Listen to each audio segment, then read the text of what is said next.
Հուզիչ ռեպորտաժ էր Եվրոմեդիա 24-ը պատրաստել Մովսես Շարբաթյանի ընտանիքի մասին, ում 3 ծնունդներ Մովսեսի եւ իր 3 երեխաները, աղջիկը մանավանդ շատ ծանր էր տանում, անընդհատ լաց էր լինում, մոմերը փչում էին, ասում էին ազատություն մեր հայրիկին։ Այս Մովսեսի ամենափոքր բալիկը Բագրատում, Բագրատ Սրբազանի անվամբ են կոչել, ընդամենը 6 ամսական է, 40-ի օրն են Մովսեսին ձերբակալել։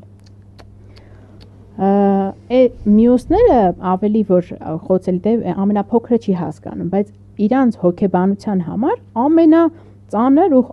անդառնալի դաջվածքը փխրուն խոցելի շրջանն է, այո։ Փխրուն ու խոցելի վիճակն է։ Լավ, այս մարդկանց, այս երեխաների, այս տառապանքների համար վերջով է պատասխան տալու, որովհետև մենք էլի ենք եւ դատարանում ենք նշում եւ այլ տեղերում, որ